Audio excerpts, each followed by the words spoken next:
मंगल भवन अमंगल हारे, द्रवहु सो दशरथ अजिर बिहारी।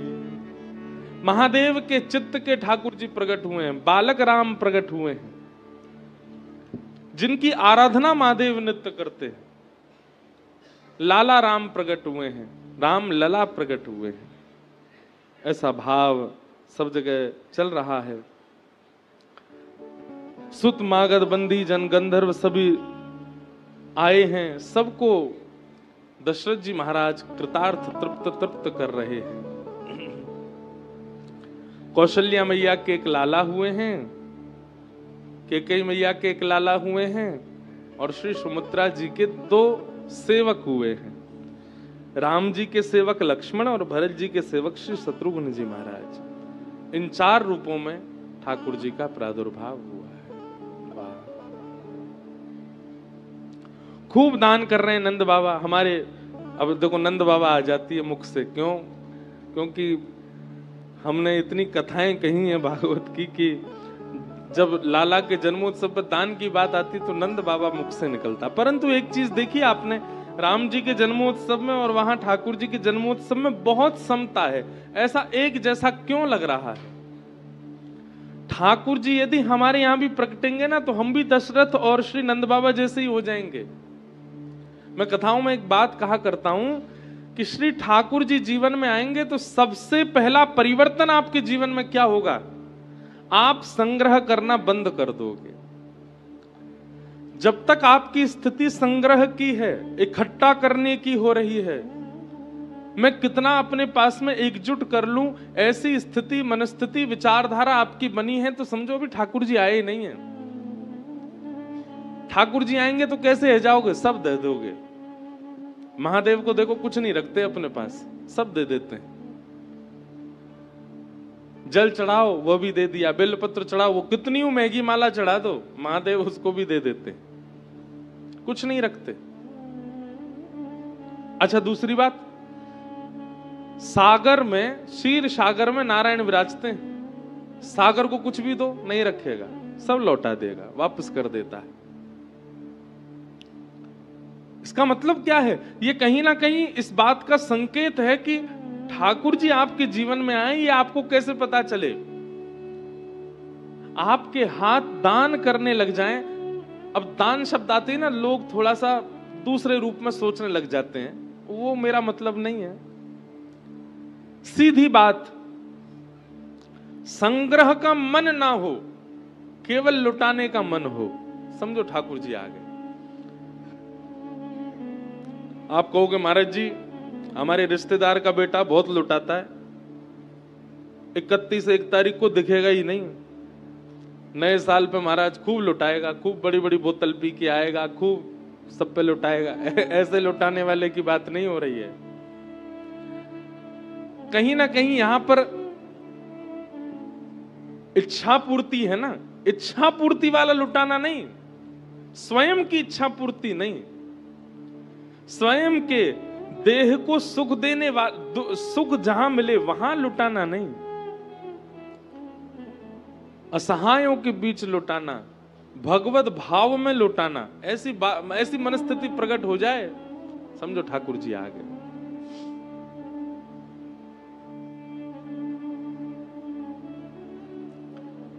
लुटाना चलो फिर भी एक बार कोने में रखो, पर संग्रह का मन ना हो।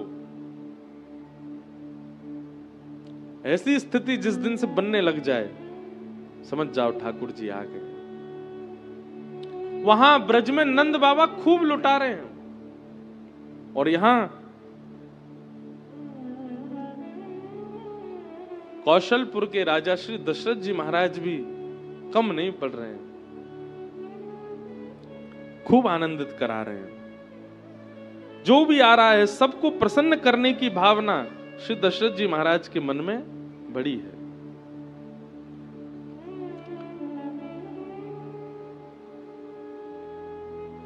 मास दिवस कर दिवस भा मरम न जाना कोई, रथ समेत रवि था क्यों निशा कवन विधि हो। मास दिवस कर दिवस भा, मरम न जाने कोई। दूसरी स्थिति यहां पर वर्णन है। पहली स्थिति ठाकुर जी आएंगे तो संग्रह की इच्छा खत्म हो जाएगी, और दूसरी स्थिति क्या होगी, कितने दिन निकल गए, कितना समय व्यतीत हो गया उत्सव करते करते, हरिनाम जपते जपते, कथा सुनते सुनते, समय का पता ना लगना, यह भी भगवत प्राप्ति का एक संकेत है। आपको कहीं ना कहीं समय का भाव पता चलता है, आपको कहीं ना कहीं ऐसा प्रतीति होती है कि अब तो बहुत दिन हो गए, अब तो बहुत समय निकल गया, अब तो बस कथा विश्राम होनी चाहिए, तो समझो ठाकुर जी आए ना आए। लेकिन महाराज कथा में बैठे और थोड़ी देर बाद जब घड़ी देखी तो 2 बज गए, यहां तो कथा विश्राम ही नहीं हुई, पता ही नहीं चला समय का। ऐसी स्थिति अनुभव होने लग जाए तो भी समझना चाहिए ठाकुर जी की कृपा है, ठाकुर जी आ रहे हैं जीवन में। ये तो कुछ घंटों की बात मैंने कही, परंतु जब त्रेता में, द्वापर में रामकृष्ण प्रकट हुए तो ब्रजवासियों की, अवधवासियों की स्थिति क्या है, मास दिवस कर दिवस भा। एक एक महीना ऐसे लगने लगा एक ही दिन निकला है अभी तो, मरम न जाना कोई। अच्छा एक बात बताएं, हमारे ब्रज के एक संत बता रहे थे, लोग कहते हैं कि 6 महीना तक सूर्य जो है वो हिले ही नहीं। कहते क्या है, यहां पर लिखा भी है, रथ समेत रवि था क्यों। राम जी के जन्म होते ही रवि यानी कि सूर्य देव अपने रथ सहित स्थिर हो गए, हिले ही नहीं, आगे बढ़े ही नहीं। मतलब रात्रि हुई नहीं अयोध्या में। राम जी के आने के बाद कितने दिनों तक दिन ही दिन रहा। क्यों? बोले भैया केवल मानवों को ही थोड़ी अनुभव हो रहा है समय का, देवता भी उस भाव में आ चुके, उनको भी नहीं पता चल रहा है कि हमें आगे बढ़ना है, हमें क्रिया करनी है, वे सब भी स्थिर हो गए हैं। जिस प्रकार अवधवासियों को समय का पता नहीं चल रहा है, ऐसे ही सूर्य नारायण को भी समय का पता नहीं चल रहा है, वो भी बस स्थिर हो गए, एक ही जगह खड़े होकर के श्री राम लला जी के मुखमंडल को देख रहे हैं।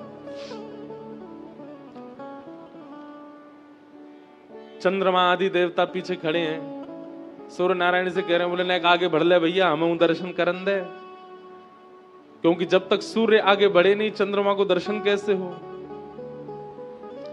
चंद्रमा ने खूब कही, बोले नेक आगे हो जाओ, हमको भी दर्शन करने दो। सूर्य बोले चुपचाप खड़े रहो। याद नहीं है भगवान का नाम क्या है? बोले राम। बोले पूरा नाम बताओ। रघुकुल कमल दिवाकर, कौशल्या नंदन, दशरथ नंदन, सूर्यवंशी राजा रामचंद्र भगवान हमारे वंश में प्रकट हुए हैं। भगवान सूर्य वंश में इनका अवतरण हुआ है। मेरे वंश के जीर्णोद्धार के लिए, मेरे वंश के कल्याण के लिए प्रभु श्री राम आए हैं। मेरे वंशधर प्रकट हुए हैं, मेरे वंश में प्रकट हुए, इसलिए मेरा अधिकार है, मैं खड़ा रहूंगा यहीं पर। चुपचाप खड़े रहो पीछे।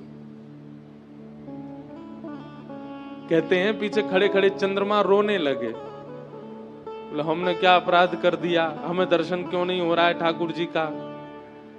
चंद्रमा के रुदन को देख करके पलना में पौड़े राम जी चंद्रमा से कहने लगे, बोले तुम काय को रो रहे हो? बोले कि आपने सूर्य पर इतनी कृपा कर दी, वो वैसे ही अपने तेज के आगे किसी को कुछ समझता नहीं है, उसके वंश में आकर के उसके अभिमान को आपने और बढ़ा दिया। और देखो कैसा अभिमान कर रहा, 6 महीना हो गए इसको, आगे बढ़ ही नहीं रहा, हमको दर्शन ही नहीं करने दे रहा। राम जी बोले तुम चिंता मत करो, अभी हम मर्यादा पुरुषोत्तम राम बन के सूर्य वंश में आए हैं, अगली बार हम इससे भी सुंदर रूप धारण करके और नटखट लीला करने के लिए कृष्ण बन के आएंगे, तब चंद्रवंश में आएंगे। ठीक है, तुम 6 महीना नहीं, तुम 1 साल तक खड़े रहना, सूर्य को प्रकट ही मत होने देना। अगला जन्म हम आपके वंश में ले लेंगे, पर अभी सूर्य पर कृपा करने आए हैं, इनके वंश में प्रसन्न होके आए हैं, थोड़ा इनको आनंद करने दो। चंद्रमा के आंसू तो पुछ गए, लेकिन मुख की मुरझाहट अभी तक गई नहीं। बोले प्रभु भले ही आप कृष्ण रूप में कितनी भी अद्भुत लीला करो, पर राम तो देवों के भी इष्ट है ना, उन राम के मुझे दर्शन नहीं होंगे? सब पर कृपा होगी, मुझ पर कोई कृपा नहीं होगी। राम जी बोले अच्छा ठीक है, सुनो हम एक और वरदान दे रहे हैं। बोले क्या?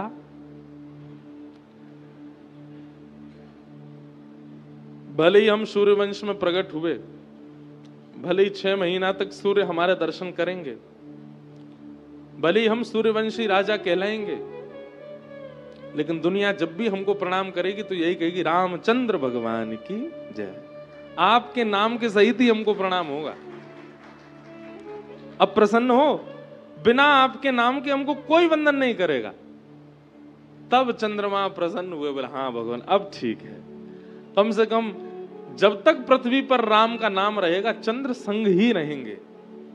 ये भगवान ने चंद्रमा को व्रत, ऐसा संत जन कथाओं में सुनाते हैं।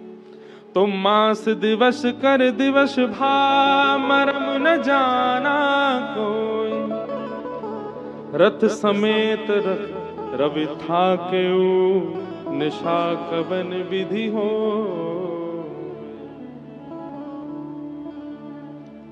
पहली स्थिति, ठाकुर जी यदि आपके जीवन में आएंगे तो क्या होगा? संग्रह का मन नहीं होगा, इकट्ठा करने की इच्छा नहीं होगी, जितना हो सके मैं बांट दूं, ऐसा मन प्रकट होने लग जाएगा, ऐसी भावनाएं प्रकट होने लग जाएंगी। और दूसरा, ठाकुर जी जब जीवन में आएंगे तो समय का पता नहीं लगेगा। आप कितना समय व्यतीत करते हैं कथा श्रवण में, कितना समय व्यतीत करते हैं हरिनाम संकीर्तन में, कितना समय व्यतीत करते हैं तीर्थ यात्रा और तीर्थ गमन में, संत समागम में, वो समय आपको पता नहीं चलेगा। और समय का पता ना लगने का एक दूसरा संकेत होता है भूख का पता न रहना, प्यास का पता ना रहना। कभी कभी लोग कथा सुनने में इतने तन्मय हो जाते हैं कि उनको लगता है हम 4 घंटे एक आसन में बैठ लिए, उनको खुद भी भरोसा नहीं होता। कहां हम 10 मिनट भी सुख आसन में नहीं बैठ सकते, 4 घंटा निकल गया हमारा, स्वयं पे ही भरोसा नहीं होता। कई लोग कथा में आते, हम तो महाराज जी 1 घंटा के लिए आए थे छुट्टी लेकर के। मैंने कहा अब तो 7 दिन की हमने सिक लीव डाल दी अपने ऑफिस में। बोले हम बीमार पड़े हैं भैया, आप नहीं आ पाएंगे। क्यों? क्योंकि देह को, आत्मा को, बुद्धि को, मन को वह सुख की अनुभूति होने लगी कि अब समय की पाबंदी और संसार का सुख उसके आगे फीका लग रहा है। ऐसी स्थिति होने लग जाए, समझ जाओ ठाकुर जी जीवन में आ गए। कल 31 दिसंबर है, परसों 1 जनवरी है, नव वर्ष प्रारंभ होगा। मानव के पास बहुत अपॉर्चुनिटीज होती हैं इन 2 दिनों में। कुछ ना करने वाला अत्यंत सीधा व्यक्ति भी कुछ ना कुछ करने का मन कर लेता है उसका भी। लेकिन ऐसे में आप किसको चुन रहे हैं? आप रामेश्वर नाथ को चुन रहे हैं, आप हरि चर्चा को चुन रहे हैं, आप हरि संकीर्तन को चुन रहे हैं। ये एक प्रकार का द्योतक है कि आपने देह को अभिमानी नहीं बनाया। अगर देह की माने तो देह तो वही करना चाहता है जिससे देह बिगड़े, पर आप फिर भी देह को उस योजना में ले जाते हैं जिससे ठाकुर जी प्रिय लगने लग जाएं। ये इस बात का द्योतक है कि ठाकुर जी आपसे प्रसन्न है। एक कथा सुना है, रामेश्वरम अपने सोमनाथ में जब राम कथा हुई थी, क्योंकि सूर्य नारायण भगवान का प्रसंग आया इसलिए हम सुना दे रहे हैं। जब सोमनाथ में कथा हुई थी तो वहां कथा का क्रम हर दिन एक चरित्र बोलते थे, सीता जी का, राम जी का, भरत जी का, लक्ष्मण जी का, इस प्रकार से कथा हुई थी। उस कथा में एक संशय मेरे मन में प्रकट हुआ था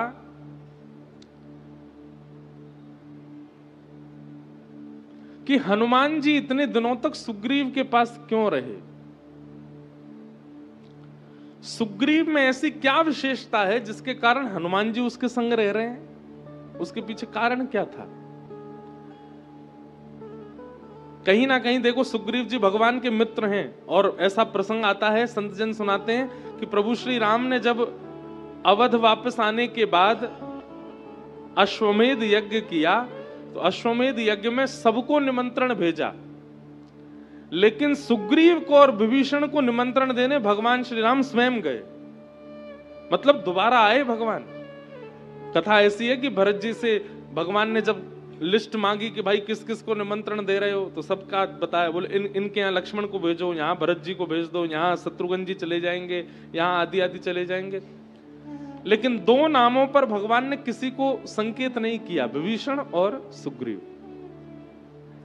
भरत जी ने पूछा, भगवान विभीषण और सुग्रीव के पास कौन जाएगा? भगवान बोले हमारे मित्र हैं, इनके पास हम जाएंगे। तो भरत जी इतने खुश हुए, बोले भगवान लक्ष्मण तो सब जगह हो आए हैं, कृपा कर दीजिए अब की बार हमको ले चलिएगा साथ में, हम भी दर्शन कर आएंगे लंका का, हम भी दर्शन कर आएंगे सेतु का। भगवान बोले ठीक है। तो सुग्रीव जी को निमंत्रण देने प्रभु श्री राम पुनः पधारे किष्किंधा, और आकर के सुग्रीव जी को निमंत्रण दिया कि हमारा अश्वमेध यज्ञ आपको आना, और ये हमारे अनुज भ्राता हैं, इनका नाम भरत है। तो सुग्रीव जी और भरत जी का मिलन हुआ। उसके बाद भगवान जब लंका गए, तो लंका में ठाकुर जी का स्वागत, यहीं से रामेश्वर भगवान को प्रणाम किया, भरत जी से जल चढ़वाया, और प्रणाम करके ठाकुर जी फिर सेतु पर होकर के भरत जी को लेकर के गए। साथ में और भी कई लोग रहे होंगे, पर भरत जी को सब जगह का अनुभव कराया। सेतु देख करके भरत जी इतने भाव विह्वल हो गए, और बार बार स्वयं को कोसने लगे, मैंने कोई अपराध किया होगा जो राम जी के साथ मैं वनवास में नहीं था।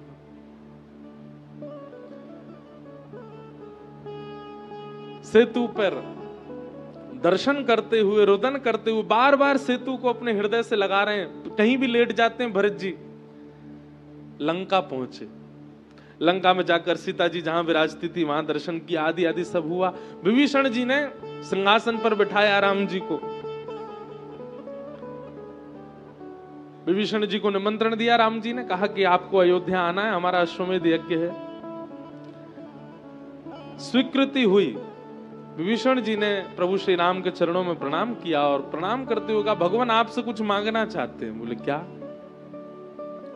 बोले नाथ, वैसे तो मेरे इस बात पर कई लोगों को रोष आ सकता है, कई लोग मेरी इस बात को स्वीकृति नहीं प्रदान करेंगे, पर मैं कुछ विचार करके ही कह रहा हूं, आप जाते जाते सेतु को तोड़ जाइएगा। भगवान राम बोले क्यों? भरत जी तो बिल्कुल भावविह्वल हो गए, क्यों, ऐसा क्यों करना है? विभीषण जी बोले दो बातें हैं। पहली बात तो भगवान, अमूल्य वस्तु गोपनीय रहे तो उसका मूल्य और बढ़ जाता है। मैं चाहता हूं कि यह सेतु कहीं ऐसा ना हो कि भविष्य में कलिकाल इतना व्यापक हो जाए और लोग इस सेतु की महिमा ना जान पाएं और इसका दुरुपयोग होने लग जाए। तो कृपा करके, पहला कारण तो इसलिए कि आप इसको डुबा जाइए समुद्र में, और दूसरा कारण, आपने सेतु बनाया तब से लंका की इतनी प्रसिद्धि हो गई है कि लोग बाग इस पे चढ़ के दर्शन करने आते हैं लंका का। लेकिन हमारे लंका के कई लोगों का स्वभाव अभी भी राक्षसों वाला है। हमें सुनने में आता है कि भक्त आए दर्शन करने के लिए और लंका के राक्षसों ने पकड़ करके उनका भोजन कर लिया। लोग बाग यहां आते हैं और लंका के ये कुछ राक्षस हैं, उनको पा लेते हैं प्रसाद बना के। भगवान, इसलिए हम चाहते हैं कि आप इसको भूमिगत कर दीजिए, समुद्रगत कर दीजिए। तो प्रभु श्री राम ने विभीषण जी की बात को माना और बाण निकाल करके एक संधान किया। 3 टुकड़ों में राम सेतु को विभाजित करके समुद्रगत कर दिया।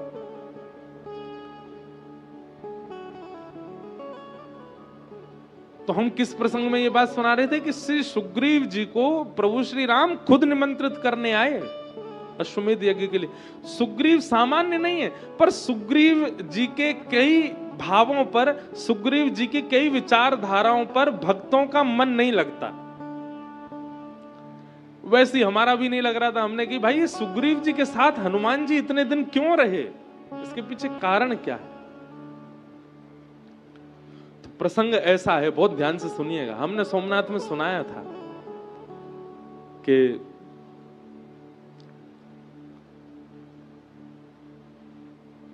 सूर्य नारायण भगवान को गुरु मानकर के जब हनुमान जी उनसे शिक्षा ग्रहण कर रहे थे, तो संपूर्ण शिक्षा ग्रहण करने के बाद हनुमान जी ने चरणों में प्रणाम करके कहा, गुरुदेव वैसे तो मेरे पास कुछ है नहीं देने को, पर आप कृपा करके बताएं कि मैं दक्षिणा में आपको क्या प्रदान करूं।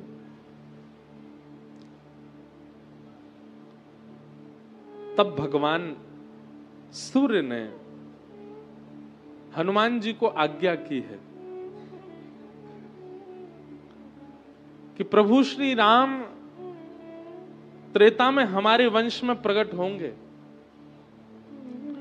और हमारे वंश में प्रकट होकर के प्रभु श्री राम श्री सीता जी के विरह में लंका जाएंगे उनको खोजने के लिए, और उस समय नारद जी के श्राप को सिद्ध करने के लिए वो वानरों से सहायता मांगेंगे और वानर राज हमारे सुग्रीव होंगे।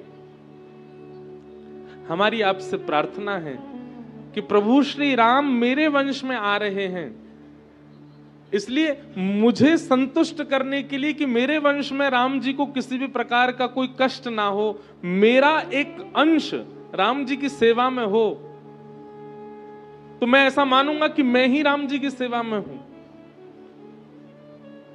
तो प्रभु श्री राम नारद जी के श्राप को पूर्ण करने के लिए वानरों से जब सहायता मांगने आएंगे तो वे सुग्रीव के पास आएंगे। इसलिए मेरी प्रार्थना है कि सूर्यवंश में आए श्री राम जी की सेवा के लिए आप मेरे अंश रूप में जाइए, सुग्रीव के साथ रहिए, और जब श्री राम जी आवे तो उनकी सेवा में आप तत्पर हो जाइएगा। इसलिए श्री हनुमान जी महाराज श्री सुग्रीव जी के साथ में सूर्य आज्ञा से, गुरु आज्ञा से, क्योंकि इसी वंश में प्रभु श्री राम आ रहे हैं, ये सूर्य का वंश है। सूर्य नारायण अति प्रसन्न है। सूर्य भगवान की बड़ी महिमा है रामचरित्र में, रामायण जी में भी। रावण के वध के पूर्व भी ब्रह्मा जी ने आकर के राम जी से कहा है, बोले भगवान रावण को मारने से पूर्व आपको अपने इष्ट को प्रणाम करना होगा। तब आदित्य हृदय स्तोत्र गा करके प्रभु श्री राम ने सूर्य को प्रणाम किया, तब रावण का वध किया। लोग बाग हमसे पूछते हैं आपको इतने साल हो गए कथा करते भाई, भगवान देखे आपने? रोज देखते हैं, रोज सुबह उठते ही आप साक्षात सूर्य को जब देखते हैं, उन्हीं के प्रति ही शंख चक्र गदा पद्म चतुर्भुज रूप का भाव रख करके प्रणाम किया करो। साक्षात नारायण है, किसको नहीं दिखते? रोज सबको दिखते हैं भगवान। ये सूर्य कोई देव नहीं है, भले ही देव में हम उन्हें मानते हैं, वो साक्षात नारायण है। प्रभु श्री राम भी उनको वंदन करते हैं। तो मास दिवस कर दिवस भा मरम न जाने को, रथ समेत रव था के निशा कवन विधि हो।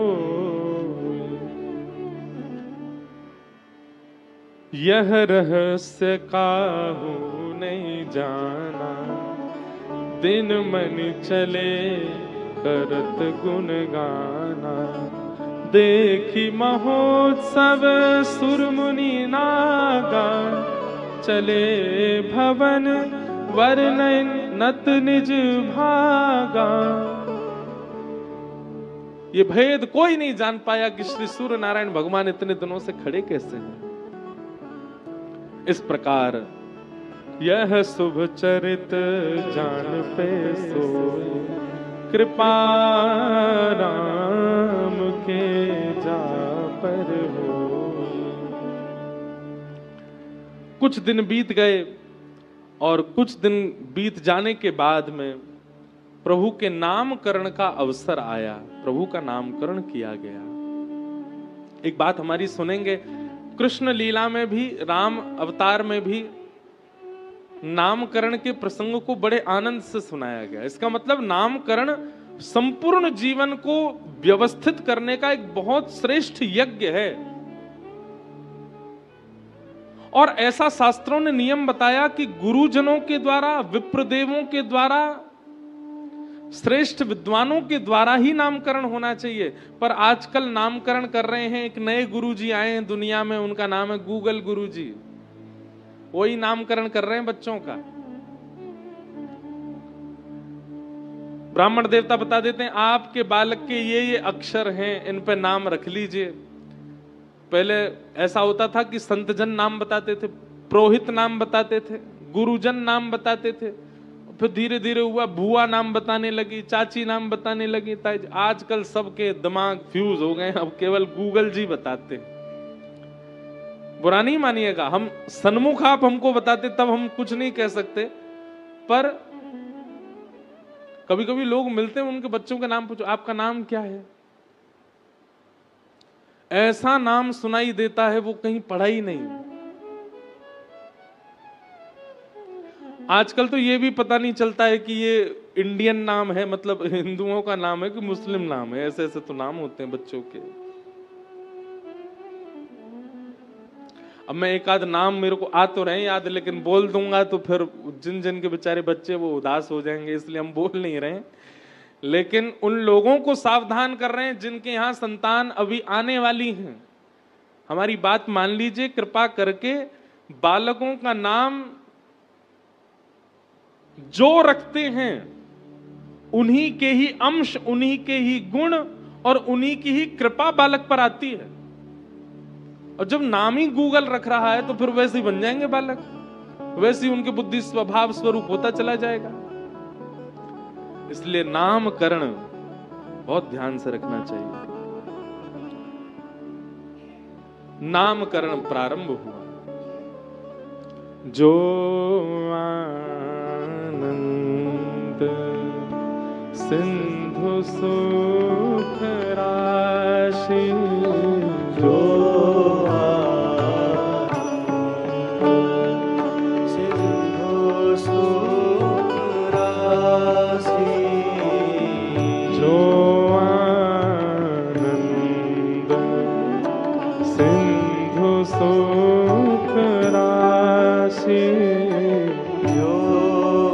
वशिष्ठ मुनि नामकरण कर रहे हैं चारों भाइयों का। सब लोग गाओ मेरे साथ। सी करते त्रयी लोक सुपासी,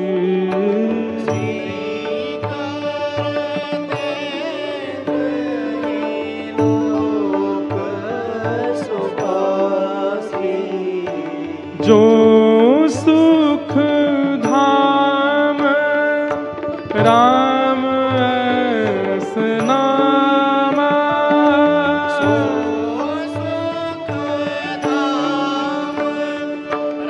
ये रामायण की मानस जी की चौपाइयां हैं। इनको गाने में कोई आपको कष्ट नहीं हो सकता, बल्कि आपकी वाणी पवित्र होगी। जिस राम नाम ने पूरे विश्व का उद्धार कर दिया है, उस नाम का पहला नामकरण अब हो रहा है। रामेश्वर भगवान निश्चित ही यहां बैठे होंगे, श्रवण करके आनंदित हो रहे होंगे।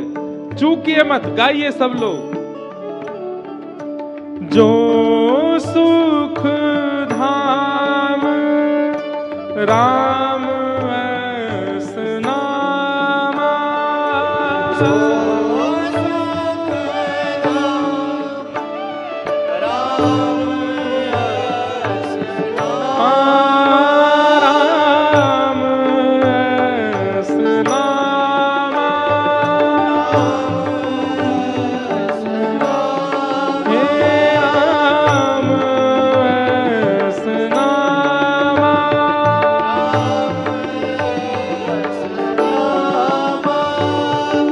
अखिल लोक दायक वैष्णव,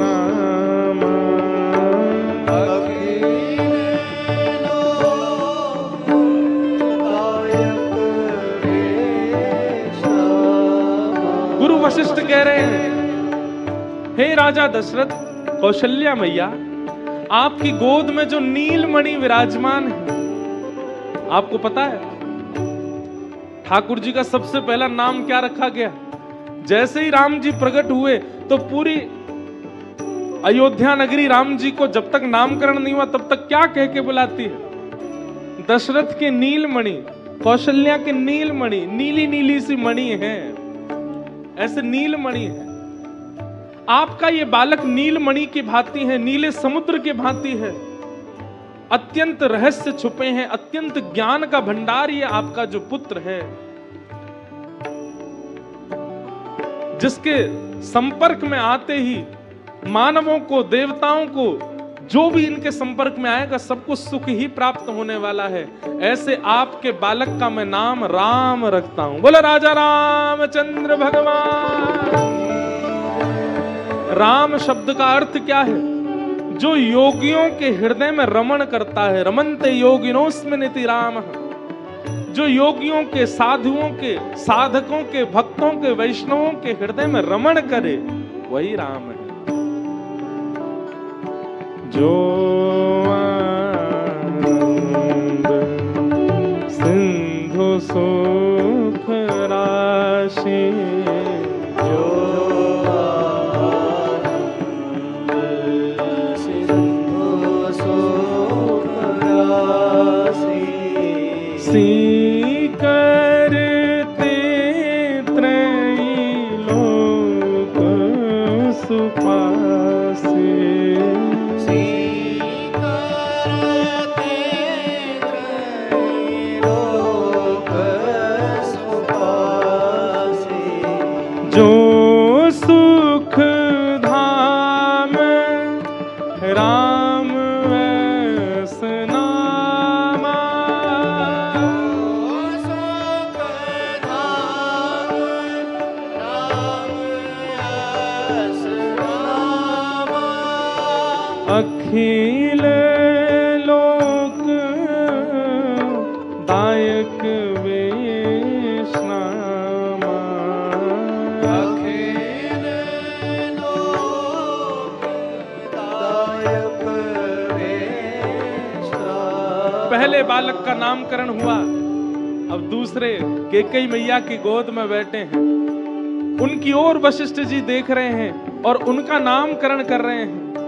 विश्व भरण पोषण कर जोई। विश्व भरण पोषण कर जोई। ताकर नाम भरत अस होए। ताकर नाम भरत यस जो होई। विश्व का भरतार है, जो विश्व के प्रत्येक जीव के अभाव को पूर्ण करने वाला है। चाहे मानव हो, चाहे जीव हो, चाहे जंतु हो, चाहे विश्व का कोई कोना हो, सबको भरने की क्षमता जिसके चित्त में है। अच्छा, भरने का मतलब क्या होता है? भरने का मतलब यहां कोई संसारी वस्तु में नहीं है। जो संसार के किसी भी अभाव को अपने चित्त के प्रेम से भरना जानता है, ऐसा भरतार का रूप जो आपके घर में प्रकट हुआ है। ताकर नाम भरत अस होए। बोलो श्री भरत लाल जू की जय। जाके सुमिरन तेरे पूना सा।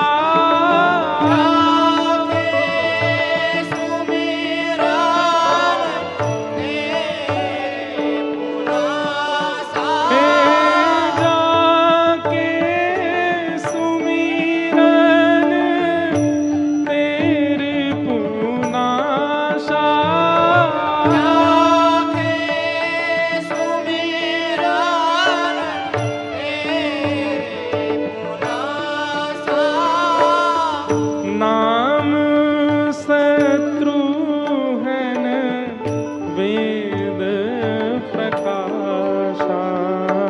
नाम शत्रुघ्न वेद प्रकाशा। नाम शत्रुघ्न वेद प्रकाशा। नाम शत्रुघ्न वेद प्रकाशा। जो आनंद सिंधु सुख राशि। जो आनंद सिंधु सुख राशि। सी करते त्रैलोक सुपासे। सी करते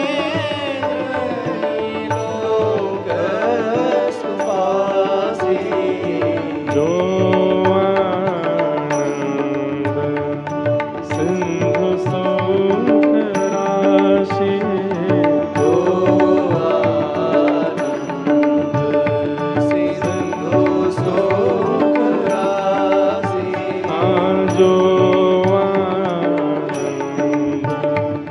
सिंधु सुख राशि जो आनंद सिंधु राजा रामचंद्र लक्षण धाम सुराम प्रिय सकल जगत आधार गुरु वशिष्ठ तेहि राखिय लक्ष्मण नाम उदार। चारों भैयाओं का नामकरण किया गया, राम, भरत, शत्रुघ्न और लक्ष्मण। अब यहां एक भाव आता है कि लक्ष्मण जी का नाम सबसे अंत में क्यों रखा, और श्री लक्ष्मण जी के नामकरण को श्री गोस्वामी जी महाराज भी चौपाई में ना गा करके दोहा में गा रहे हैं। कारण क्या है? वास्तव में श्री लक्ष्मण जी कौन हैं? जीवाचार्य हैं, ये गुरु हैं, आचार्य हैं। लक्ष्मण जी ही कलयुग में श्री रामानुजाचार्य जी के रूप में प्रकट हुए जीवाचार्य। जीव को भगवत प्राप्ति कराने का जो कार्य है वो लक्ष्मण जी करते हैं। तो कहीं ना कहीं श्री वशिष्ठ मुनि के चित्त में, वशिष्ठ मुनि के कर्ण रंध्र में श्री लक्ष्मण जी महाराज प्रकट होकर के वही नामकरण करवा रहे हैं, क्योंकि आचार्य ही भगवत प्राप्ति का मार्ग बताता है, आचार्य ही भगवत का संकेत कराता है कि ये ठाकुर जी। तो लक्ष्मण जी भले ही देह रूप से मैया की गोद में बैठे हैं, पर अपने दिव्य चैतन्य रूप से वे वशिष्ठ गुरु के चित्त में बैठ करके और उनसे नामकरण करवा रहे हैं। बोले इनका नाम राम रखो, किस भाव से रखो? इस भाव से रखो। इनका नाम भरत रखो, इस भाव से इनका नाम भरत रखो। और जाके सुमिरन तेरी पुनाशा, जिसके स्मरण से शत्रु के चित्त का शत्रुत्व नष्ट हो जाता है, ऐसे छोटे भैया का नाम शत्रुघ्न रखो। जब तीनों का नामकरण हो गया तब दशरथ जी ने कही आपने तीसरे लाला का तो नाम ही नहीं रखा। तभी लक्ष्मण जी महाराज चित्त से बाहर आ गए और बाहर आकर के विराजमान हो गए। तो वास्तव में वशिष्ठ मुनि ने नामकरण किया है, यह भी संकेत केवल लक्ष्मण जी के नामकरण में ही आता है। लक्षण धाम राम प्रिय सकल जगत आधार गुरु वशिष्ठ तेहि राखियो। इसका मतलब क्या है? ये तीन नाम तो श्री लक्ष्मण जी रखवा रहे हैं, लेकिन लक्ष्मण जी का नामकरण श्री गुरु वशिष्ठ कर रहे हैं एक भाव से। इसलिए श्री लक्ष्मण जी का नाम सबसे अंत में रखा गया, क्योंकि वो जीवाचार्य हैं, वे आचार्य हैं, वे ही जीवात्मा को परमात्मा की ओर अग्रसित कराते हैं। राम, भरत और शत्रुघ्न ये तीनों देव, चारों ही भगवान तत्व हैं। वशिष्ठ मुनि कैसे नामकरण कर देंगे उनका? और कोई सामान्य नाम नहीं होना, वेद के प्रारूप से नामकरण नहीं होना, नक्षत्रों के प्रारूप से नामकरण नहीं होना। लक्ष्मण जी सोच रहे ऐसा नामकरण होना है जिस नाम से पूरा विश्व जगत भवसागर से तरेगा। इसके लिए मुझे ही जाना पड़ेगा वशिष्ठ जी के चित्त में। इसलिए राम, भरत और शत्रुघ्न जी का नाम तो श्री लक्ष्मण जी ने ही रखवाया है वशिष्ठ जी के चित्त में आके। दशरथ जी ने संकेत किया, बोले तीसरे लाला का तो नाम ही नहीं रखा। तुरंत लक्ष्मण जी चित्त से बाहर आ गए। इसलिए गोस्वामी जी ने लिखा, लक्षण धाम राम प्रिय सकल जगत आधार गुरु वशिष्ठ तेहि राखी हो लक्ष्मण नाम उदार। इस प्रकार चारों भाइयों का नामकरण किया गया। राम, भरत, लक्ष्मण, शत्रुघ्न भैया की जय।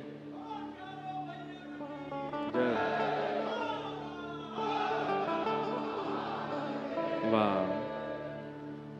चारों के नाम रखे गए। धरे नाम गुरु हृदय विचारी, वेद तत्व नृप तब सुतचारी।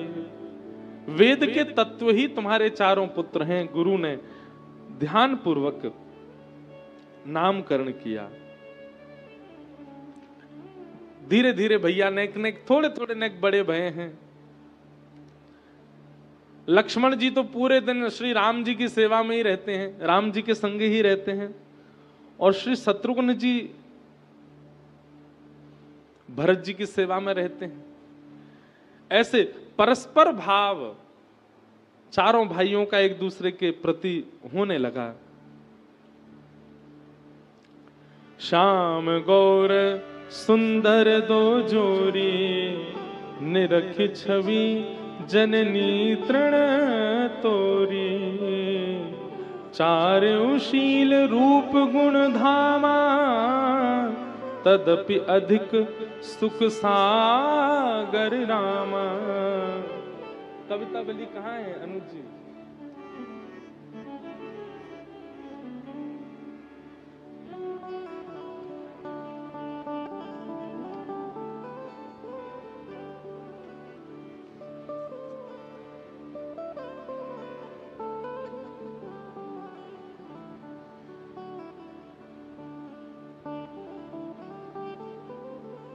वाह।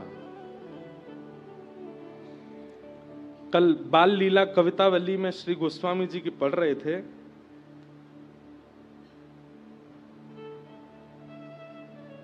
कबहू शशि मांगत आरी करें, कबहू प्रतिबिंब निहारे डरे।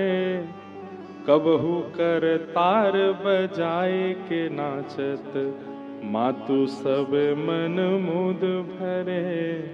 राम जी की ऐसी मधुर लीला सुना रहे हैं। आहा।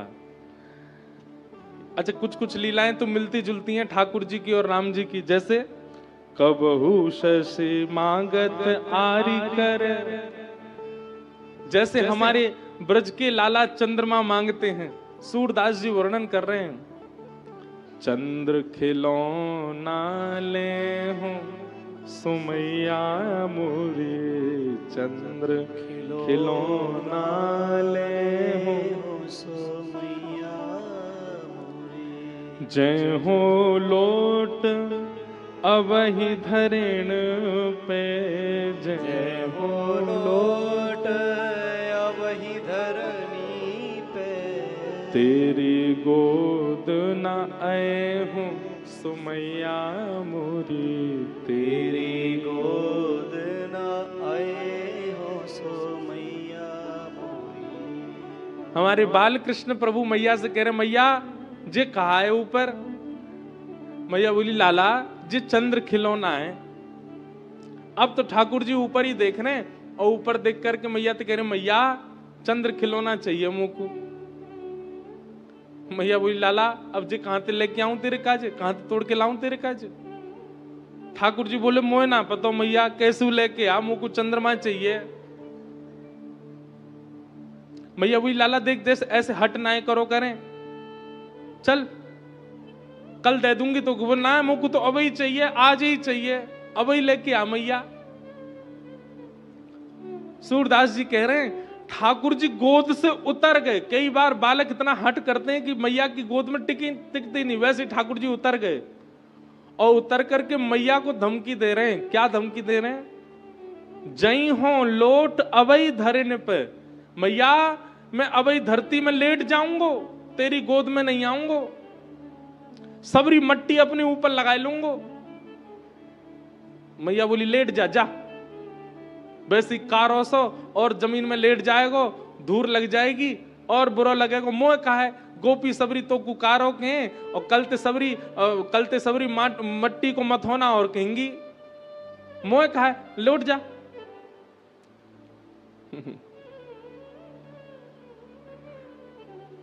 ठाकुर जी बोले, मैया ना देगी चंद्रमा? मैया बोली, ना दे रही, बता और कहा करेगो?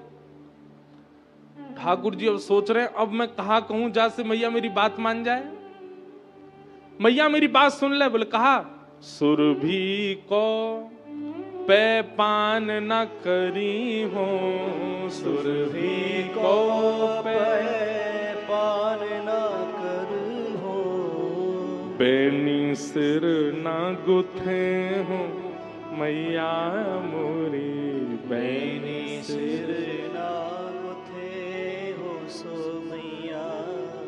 ठाकुर जी कितने प्रेम में छके हुए हैं।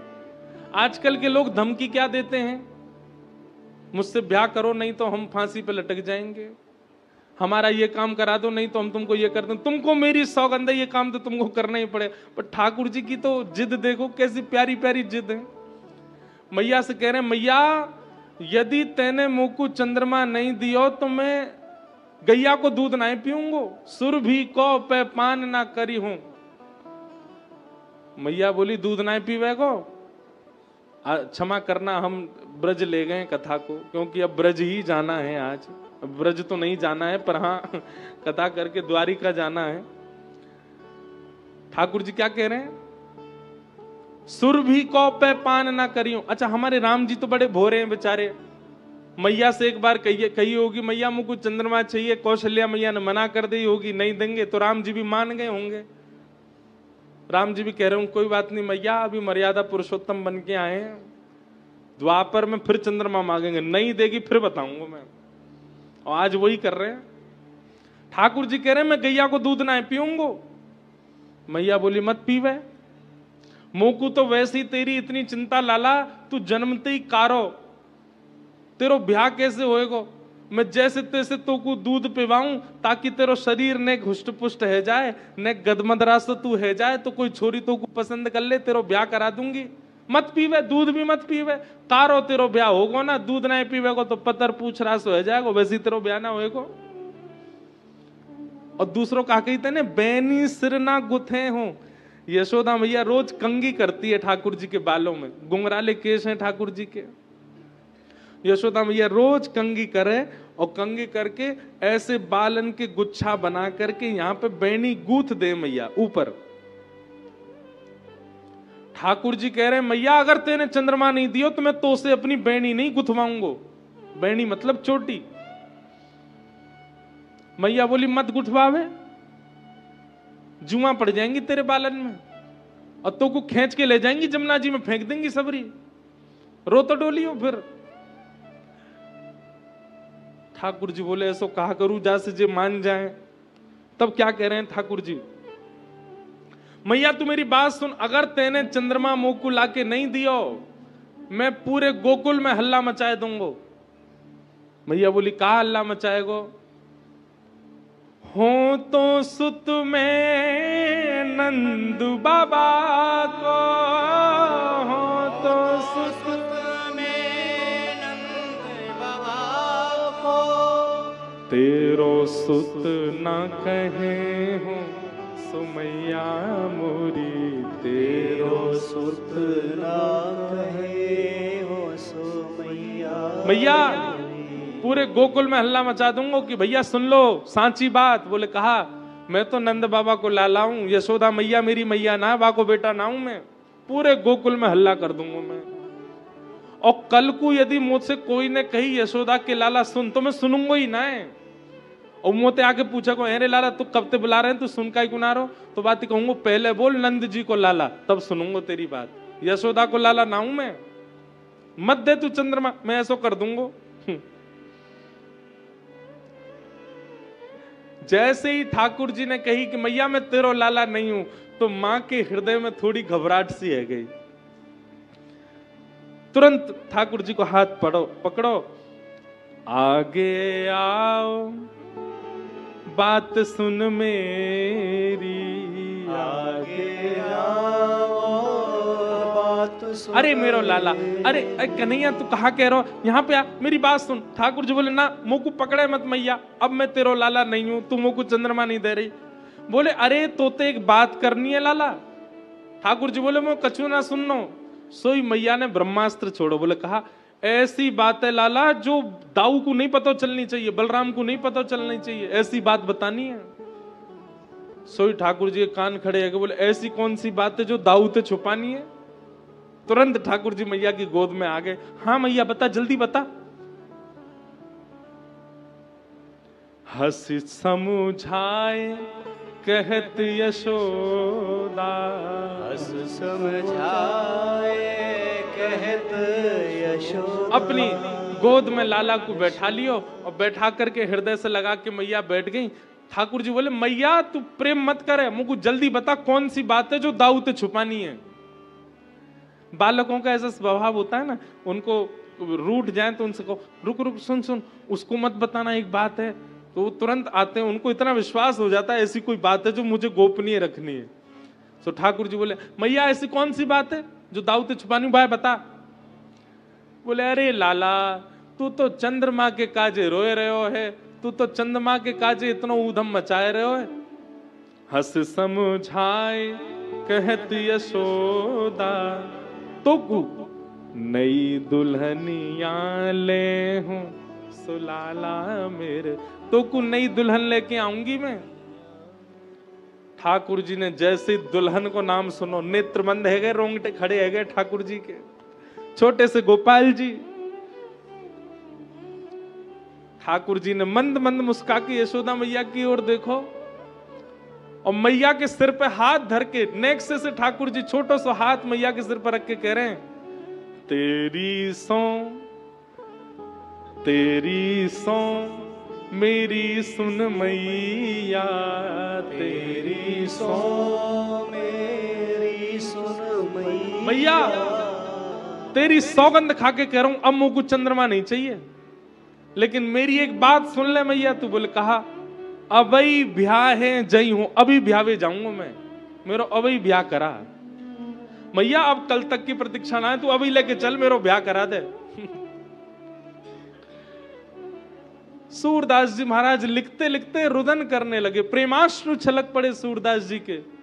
सूरदास हुए कुटिल बराती, सूरदास है कुटिल बराती, गीत सुमंगल गए हो, गीत सूरदास जी महाराज लिखते लिखते नाचने लगे। बोले नेक्स्ट से गोपाल जी की बारात में हम बाराती बन के जाएंगे। नेक्स्ट से लाला ब्याह के काज रो रहे हैं। वही बात देखो, कृष्ण लीला में जितनी भी लीलाएं हुई है ना, सबका प्रारंभ तो राम जी से ही हुआ है। चाहे वो रास लीला हो, चाहे वो बाल लीला हो, चाहे वो माखन चोरी लीला, कोई भी लीला, सबका तनिक तनिक प्रारंभ राम जी कर चुके हैं। कबहु शशि मागत आरी करे, कबहु प्रतिबंब निहार डरे, कबहु कर ताल बजाई के नाचत मातु सवै मन मोद भरे, कबहूर से आई कहे हटके पुनि लेत सोई जेहि लागे अरे, अब देश के बालक चारी सदा तुलसी मन मंदिर में बिहरे, तन की दुत श्याम सरोरु है, लोचन कंज की मंजुल ताई हरे, अति सुंदर सोहत धूरी भरे, छवि भूरी अनंग की दूरी करे, दम के दत्तियां दुती दामिनी जो किल के कल बाल विनोद करे, अब देश के बालक चार सदा तुलसी मन मंदिर में बिहरे। गोस्वामी तुलसीदास जी महाराज कवितावली में ऐसी बाल लीलाओं का वर्णन कर रहे हैं श्री राम जी की। तन की दुति श्याम सरोरु, बोले तन कैसा है राम जी का, बोले श्याम है, नीला नीला स्वरूप है, लोचन कंज की मंजुल ताई हरे, और बोले नेत्र कैसे, बोले कमल जैसे नेत्र हैं राम जी के, और अति सुंदर सोहत धूरी भरे, और बोले श्याम वर्ण पे जब ठाकुर जी घुटमुन चल के धूल उड़ा के अपने पूरे अंग पर धूल लगा लेते हैं तो बड़ी सुंदर छवि लगती है। छवि भूरी अनंग की दूरी करे, आहा देखो अनंग किसको कहते हैं पता है आपको, अनंग कहते हैं काम को, कामदेव को। बोले राम जी की इस बाल छवि को देख कर के जितने लोग देखते हैं उन सबके चित्त में जो अनंग काम है वो दूर भाग जाता है, सबका काम नष्ट हो जाता है, सबके चित्त में प्रेम प्रकट हो जाता है। और फिर दम के दत्तियां दूती दामिनी ज्यों, जैसे आज सुबह सुबह बादल हो रहे थे, ऐसी शाम घटा जब बहुत घनघोर बादल हो जाते हैं, उसके बीच में जैसे कभी कभी बिजली चमकती है, ऐसे ही ठाकुर जी के मुख में देखो कितनी सुंदर छवि, ठाकुर जी के मुख में केवल 2 ही दांत हैं। कितने दांत हैं? 2 दांत। तो जब राम जी मुंह खोलते हैं तो भीतर का मुख जो काला काला पूरा आकाश जैसा, मानो ऐसा लगता है शाम घटा है मुख में, और उसमें 2 दांत ऐसे लगते हैं जैसे बिजली चमक गई हो। बोलो राजा रामचंद्र भगवान की। दम के दत्तुया दुति दामिनी ज्यों, किल के कल बाल विनोद करे, कबहू शशि मागत आरी करे, कबहू प्रतिबिंब निहार डरे। श्री राम जी चलते चलते जब कौशल मैया के श्री दशरथ जी के आंगन में कभी कभी मणियों के खंभ के पास जाते हैं तो स्वयं के प्रतिबिंब को देख करके ठाकुर जी रो जाते हैं, डर जाते हैं अपने आप को देख के।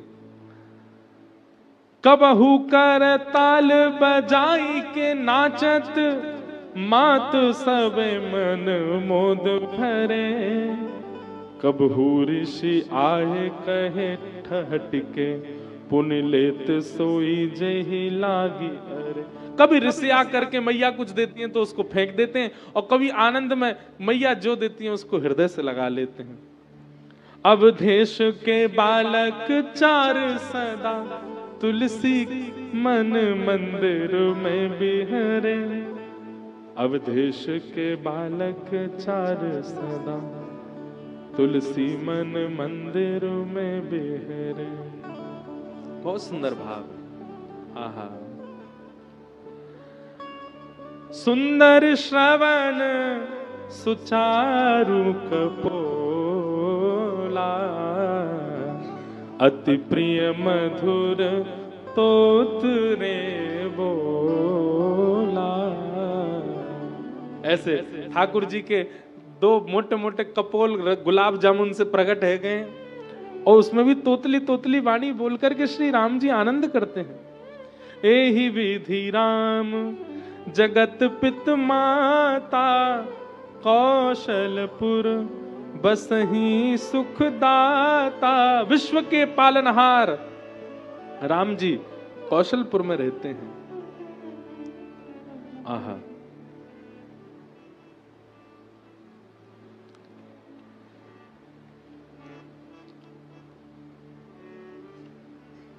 एक बार जननियन भाए, करि श्रृंगार पलना पौढ़ाए, निज कुल इष्ट देव भगवाना, पूजा हेतु कीन स्नाना। एक बार श्री कौशल्या मैया ने राम जी को सजा धजा करके पलना में सुवाए दिया, और पलना में पौढ़ा करके सुवा करके राम जी को गई है। राम जी सो गए गहरी निद्रा में, और जैसे ही कौशल्या मैया ने विचार किया आज अपने इष्टदेव को, इष्टदेव यहीं विराजते हैं श्रीरंगम में, श्री रंगनाथ भगवान यही राम जी के इष्टदेव हैं, कौशलपुर के इष्टदेव हैं। इष्टदेव की आराधना पूजा करने के लिए कौशल्या मैया स्नान करने के लिए गईं, और स्नान करके भोजन आदि प्रसाद सिद्ध करके अपने इष्टदेव रंगनाथ भगवान के सामने रख दिया, और रख करके पर्दा करके मैया अन्य कार्यों में गईं। और जैसे ही पुनः भोग उठाने के लिए इष्टदेव के मंदिर में गईं तो क्या देखा? इष्टदेव की थाली को अपनी गोद में रखे बालक राम, छोटे से राम जी महाराज अपने हाथ सान लिए, गाल सान लिए, नाक सान ली, पूरे मुंह पे महाराज सबरी सामग्री लगा ली, और धीमे धीमे उठा करके बहु व्यंजन प्रेम से पा रहे हैं। कौशल्या मैया ने जब राम जी को देखा बोली, अरे रामलला तो पलना में पौड़े थे, यहां कैसे आ गए? मैया तुरंत दौड़ करके गई कक्ष में और मन में विचार करने लगी है पलना से उतरे कैसे, पलना तो खूब ऊंचा है। तो देखने के लिए जैसे ही गई कि ये उतर के कैसे आए हैं, दौड़ करके जाके देखा तो वहां पलना में बालक राम पौड़े हुए हैं, रामलला पौड़े हैं। अब ये देख करके तो मैया और ज्यादा चकित हो गई, बोली ये क्या हो रहा है। दौड़ करके पुनः मंदिर में गई तो वहां बालक राम प्रसाद पा रहे हैं। फिर दौड़ करके आई तो यहां देखा कि यहां तो पलना में पौड़े हैं। दोनों जगह राम जी को देख करके कौशल्या मैया को तो मूर्छा जैसी आने लगी, बोली ये मेरा भ्रम है, क्या है, मुझे समझ नहीं आ रहा। तभी राम जी ने संकेत किया, बोले मैया पूर्व जन्म में जब आपने मुझसे बालक बन के आने के लिए कामना की थी, तब कश्यप ऋषि और अदिति के रूप में आप दोनों ने जब मेरी तपस्या की थी, तब आपने कहा था आप हमारे यहां बालक बन के आना। तब कश्यप ऋषि ने तो कहा था कि आप बालक बन के आना, पर मुझे पता ना चले कि आप परमात्मा हो। मेरे मन में तो यही भाव रहना चाहिए कि आप मेरे लाला ही हो। पर तभी आपने क्या कहा था, नहीं नहीं, बीच बीच में मुझे संकेत कराते रहना कि आप परमात्मा हो। इसलिए मैया आपको संकेत करवा रहा कि मैं परमात्मा हूं। मैया ने चरणों में प्रणाम किया, बोले लेकिन अब अगर परमात्मा रूप को ही आप चित्त में धारण करके रखोगी तो आपका स्वाभाविक प्रेम मेरे प्रति नहीं बन पाएगा, वो बनावटी हो जाएगा, क्योंकि आप जानती हो कि मैं परमात्मा हूं। इसलिए मैं बीच बीच में कभी कभी आपको अनुभव करा करके फिर उसको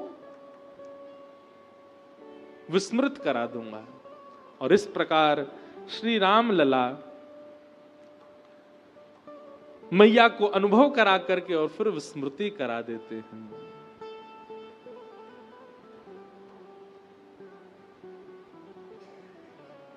इस प्रकार ठाकुर जी की मधुर लीलाएं चल रही हैं, बाल लीलाएं चल रही हैं।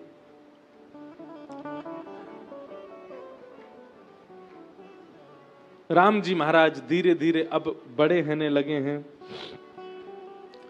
शंकर जी के मन में आया कि हम भी बालक राम का दर्शन करने के लिए जाएं। काक भुसुंडी जी को बुलाया और कहा कि चलो राम लला के दर्शन करके आए। काक भुसुंडी जी बोले हमको जान कौन देगा भीतर। शंकर जी महाराज बोले वो सब हम कर लेंगे, हम एक काम करते हैं, हम पत्री देखने वाले बन करके जाएंगे और तुम हमारे साथ में एक सहायक विप्र बन के चल दो। और काक भुसुंडी जी और शंकर जी महाराज दर्शन करने के लिए आए हैं। जैसे ही प्रवेश करने लगे तो सखियों ने द्वार रोक दिया।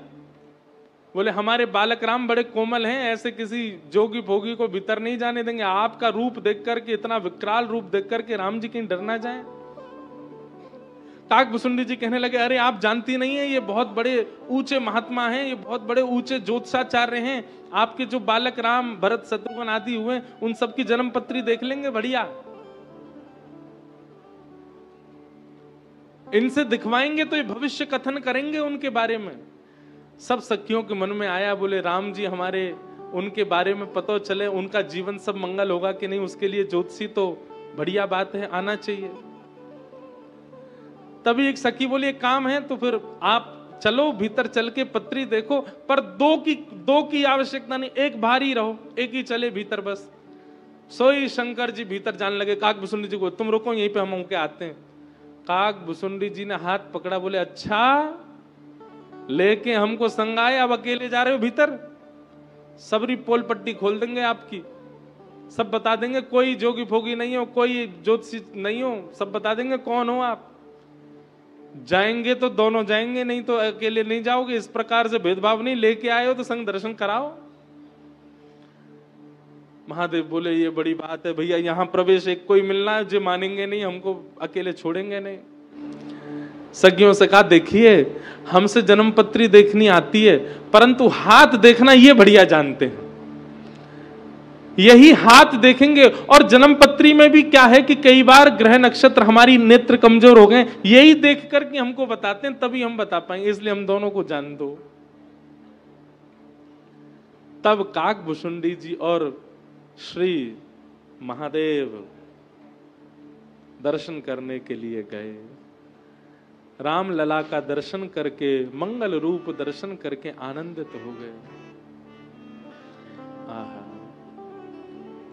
आज अयोध्या की गलियों में नाचे जोगी मतवाला, आज अयोध्या की गलियों में नाचे जोगी मतवाला, आज अयोध्या की गलियों में नाचे जोगी मतवाला, आज अयोध्या की गलियों में नाचे जोगी मतवाला, चमक चमाचम नाचे जोगी घट में धर मुंड की माला, चमक चमक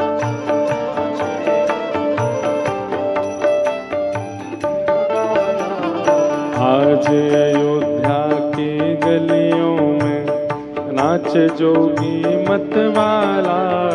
आज अयोध्या की गलियों में नाचे जोगी मतवाला। शैली श्रृंगी लिए हाथ में और डमरू त्रिशूल लिए,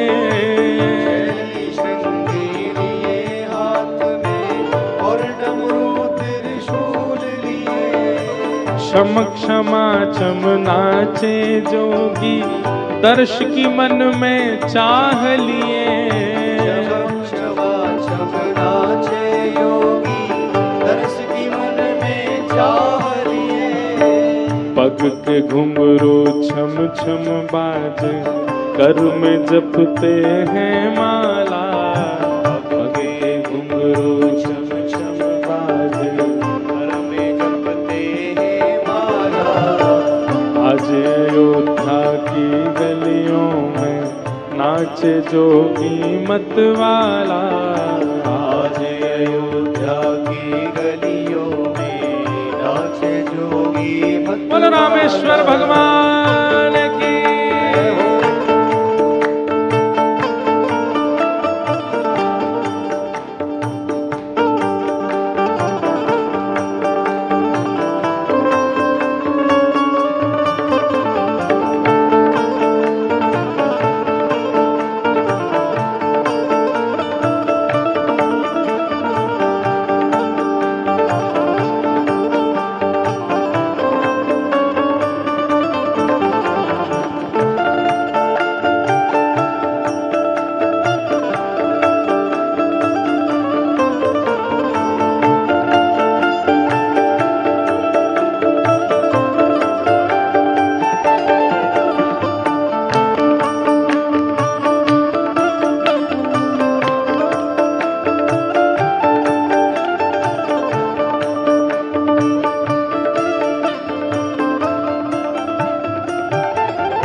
अंग बभूत रमाए जोगी, बागंबर कट में सोहे।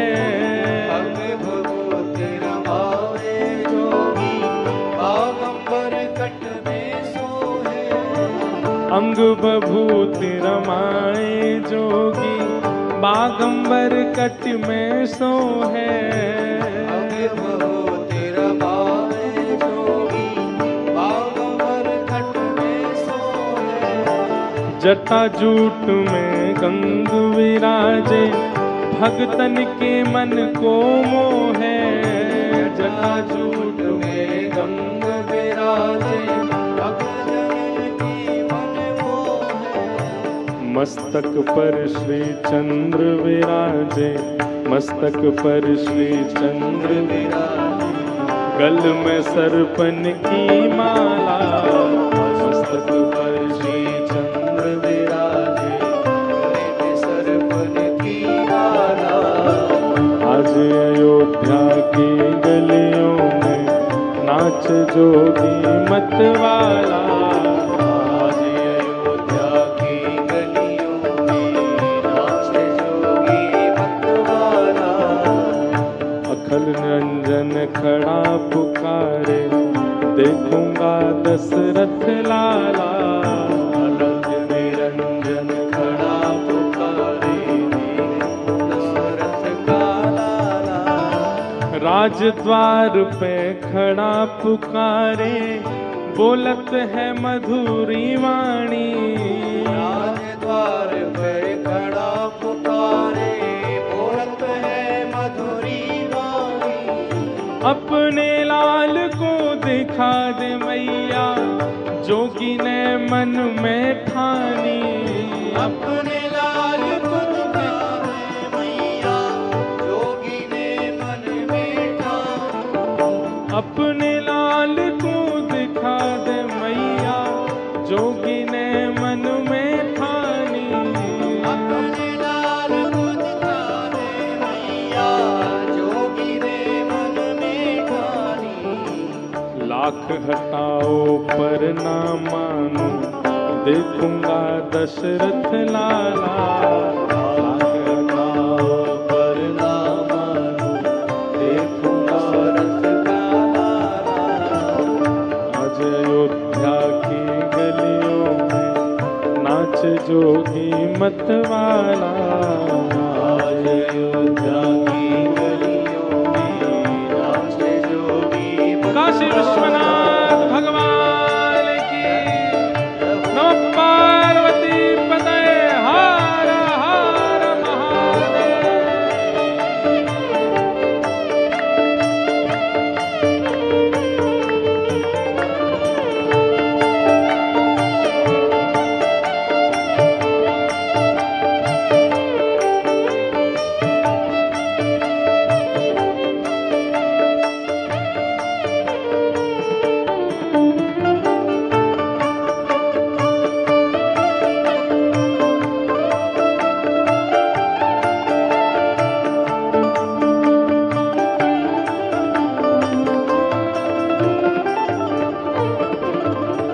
मात कौशल्या द्वार पे आई, अपने राम को गोद लिए।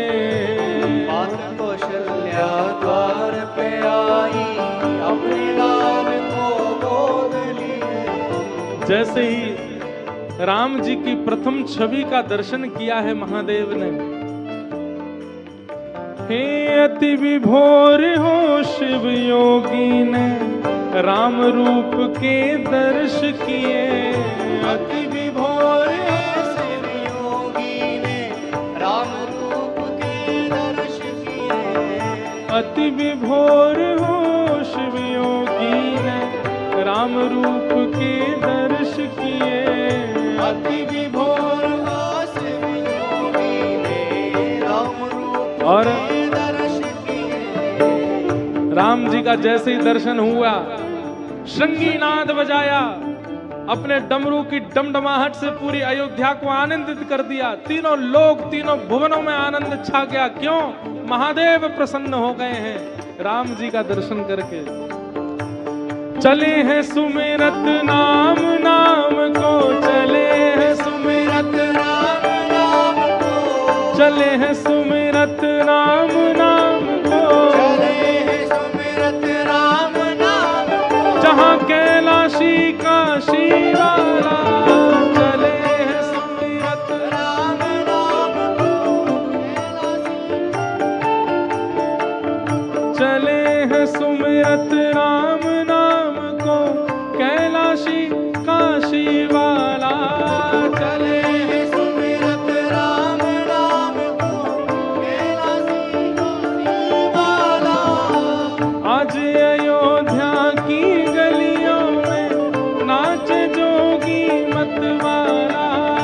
आज अयोध्या की गलियों में नाचे जोगी मतवाला। आज अयोध्या की गलियों में नाचे जोगी मतवाला।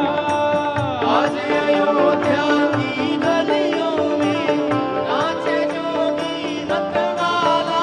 ओम नमः शिवाय भोले नमः शिवाय। ओम नमः शिवाय भोले नमः शिवाय। ओम नमः शिवाय भोले नमः शिवाय। ओम नमः शिवाय भोले नमः शिवाय। शिव रामेश्वराय शिव रामेश्वराय। शिव रामेश्वराय शिव रामेश्वराय। शिव रामेश्वराय शिव रामेश्वराय।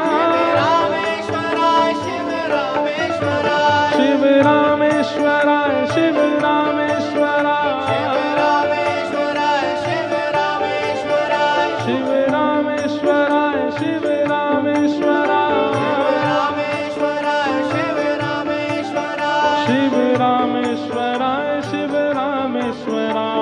शिव रामेश्वराय शिव रामेश्वराय। शिव रामेश्वराय शिव रामेश्वराय। रामेश्वराय शिव रामेश्वराय। ओम नमः शिवाय भोले नमः शिवाय। ओम नमः शिवाय ओम नमः शिवाय। ओम नमः शिवाय भोले नमः शिवाय। ओम नमः शिवाय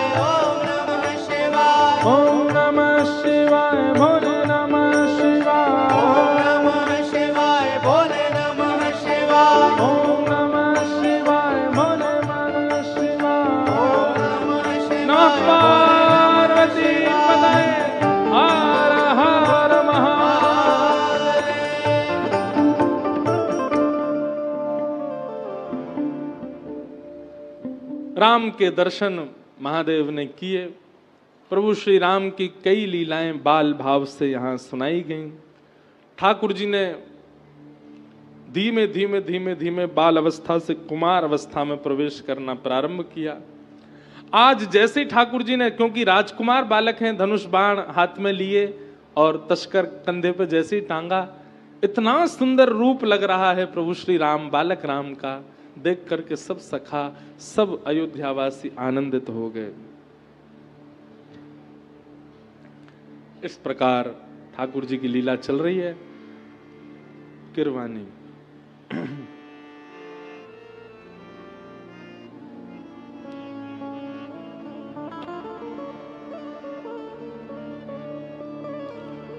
भगवान की सब लीलाएं, चरित्र चल रहे हैं। तभी प्रसंग आता है, विश्वामित्र महामुनि आप वन में विराजते थे, परंतु यज्ञ का विध्वंस मारीच, सुबाहु आदि राक्षस सब कर देते थे। तब विश्वामित्र जी ने मन में विचार किया कि यज्ञ की रक्षा कैसे होगी, कैसे इन यज्ञों को बचाया जाए। तब आपके मन में भाव आया, आपने दिव्य दृष्टि ध्यान लगा करके जब देखा, तभी आपको पता चला कि मैंने सुना है कि राजा दशरथ जी के यहां पर वेद ही रूप धारण करके ब्रह्म ही 4 रूपों में प्रकट हुआ है। यज्ञो वही विष्णु, यज्ञो विष्णु का रूप है और विष्णु ही दशरथ जी के यहां पर 4 रूप में आए हैं। जब यज्ञ की रक्षा हम नहीं कर पाएंगे तो फिर विष्णु को ही करनी पड़ेगी। क्यों ना मैं दशरथ जी के पास जाऊं और जाकर के उनके पुत्र रूप विष्णु को मांग करके ले आऊं, तभी मेरे यज्ञ की रक्षा हो सकती है। तब विश्वामित्र जी दशरथ नंदनों को लेने के लिए निकले हैं। गाधि तनय मन चिंता व्यापी, गाधि तनय मन चिंता व्यापी, हरि बिन मरहि न निश्चर पापी, हरि बिन मरहि न निश्चर पापी। तब मुनिवर मन कीन विचारा, तब मुनिवर मन कीन विचारा, प्रभु अवतरेउ हरन मही भारा, प्रभु अवतरेउ हरन मही भारा। और श्री विश्वामित्र जी ने मन बनाया, अब मुझे जाना चाहिए। दशरथ जी के यहां जाकर के उनके तने, उनके पुत्र जो कि विष्णु अवतार हैं, नारायण अवतार हैं, उनको लाकर के ही यज्ञ रक्षा होगी।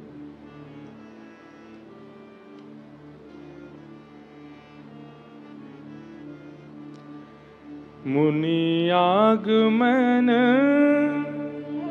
सुना जब राजा, मिलन गयो ले विप्र समाजा।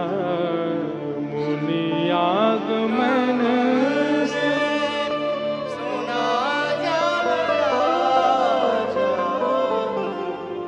मिलन गयो ले विप्र समाजा। चरण पखार की नियत पूजा, मौसम आज ना धन्य नहीं दूजा।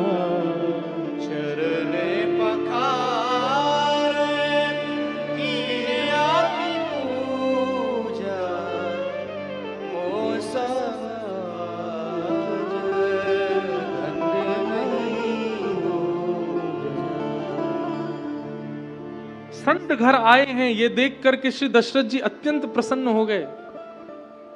विश्वामित्र जी आए हैं ये जान करके खूब प्रसन्न हुए, खूब सम्मान किया, खूब बारी बार चरणों में प्रणाम करके विश्वामित्र जी का खूब स्वागत किया।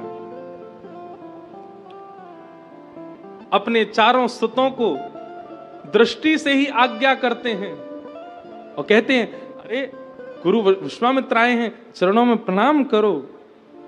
पुनि चरणनी मेल सूत चारी, राम देख मुनि देह बिसारी।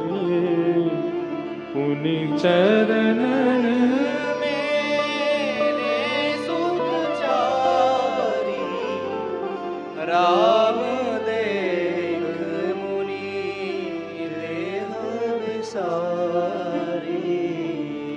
भय मगन देखत मुख शोभा, भय मगन देखत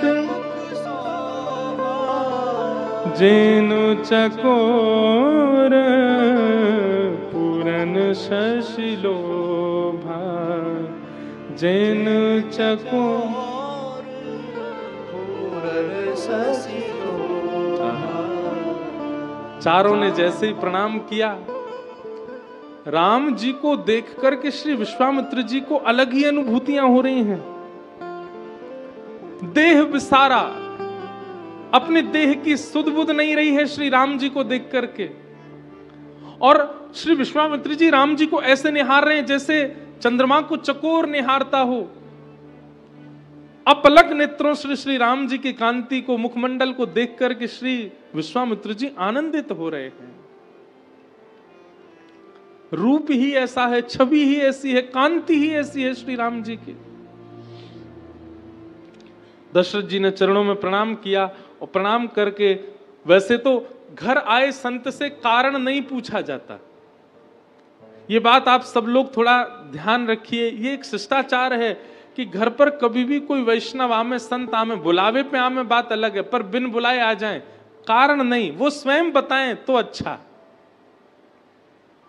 पर श्री विश्वामित्र जी के मुखमंडल पर चिंता का दर्शन हो रहा है, इसलिए दशरथ जी ने पूछा कि मुनिवर, आपका मुख चिंतित लगता है,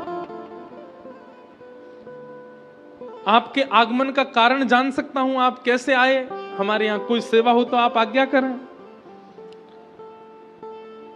असुर समूह सतावहि मोहि, मैं जाचन आयो नप तोहि। अनुज समेत देहु रघुनाथा, निश्चर वध में होव सनाथा। राक्षस मुझे बहुत तंग करते हैं, मेरे यज्ञ को विध्वंस करते हैं। राजन, आज मैं तुम्हारा नियम जानने के लिए आया हूं, तुम्हारा व्रत लेने के लिए आया हूं, तुम्हें परखने के लिए आया हूं कि तुम मेरे यज्ञ की रक्षा करोगे कि नहीं। दशरथ जी बोले, आज्ञा करें, कैसे रक्षा करनी है? बोले, तुम्हारी इच्छा से नहीं, मेरी इच्छा से यज्ञ की रक्षा हो। कैसे? अनुज समेत देऊ रघुनाथा। अब यहां एक बात आती है, अनुज समेत देहु रघुनाथा। अनुज के नाम से सब लोगों को लक्ष्मण जी की याद आती है, पर अगर अयोध्या में अनुज शब्द कहा जा रहा है तो तीनों आएंगे ना अनुज में। भरत भी हैं, लक्ष्मण भी हैं, शत्रुघ्न भी हैं, तीनों अनुज हैं। अनुज मतलब छोटे। अनुज समेत देहु रघुनाथा, राम जी को अपने अनुज भाई के साथ मुझे प्रदान करो, इन्हीं के द्वारा ही निश्चरों का वध होगा, तभी मेरे कार्य की सिद्धि होगी। लेकिन जैसे ही अनुज शब्द कहा गया, ऐसा कहते हैं कि लक्ष्मण जी खड़े तो चौथे नंबर पर थे, अपने आप ही राम जी के बगल में आके हाथ पकड़ के खड़े हो गए। संत जन बताते हैं कि जब कभी भी राम जी की सेवा का कोई भाव आता है तो भरत और शत्रुघ्न मन की गति से भी तीव्र होकर के राम जी की सेवा में जाते हैं, पर भरत और शत्रुघ्न से भी तीव्रता है श्री लक्ष्मण जी की। लक्ष्मण जी पहले ही सेवा में पहुंच जाते हैं कि मतलब भरत और शत्रुघ्न भी नहीं पहुंच पाए, मेरे इस अधिकार को मुझसे कोई ले ना ले। विचार करो, भरत शत्रुघ्न इतनी तीव्रता करते हैं कि मन की गति भी धीमी पड़ जाए, पर भरत और शत्रुघ्न की तीव्रता भी फीकी पड़ जाती है लक्ष्मण जी के आगे। राम जी की सेवा मुझसे कोई छीन ना ले, ये मेरा अधिकार है। इसीलिए जब कभी भी राम जी की सेवा में अनुज शब्द आया तो लक्ष्मण जी ही आते हैं, क्योंकि भरत शत्रुघ्न जब तक मुड़ते हैं राम जी की ओर सेवा के लिए तब तक लक्ष्मण जी पहुंच जाते हैं वहां पर, इतनी चूक भी नहीं करते।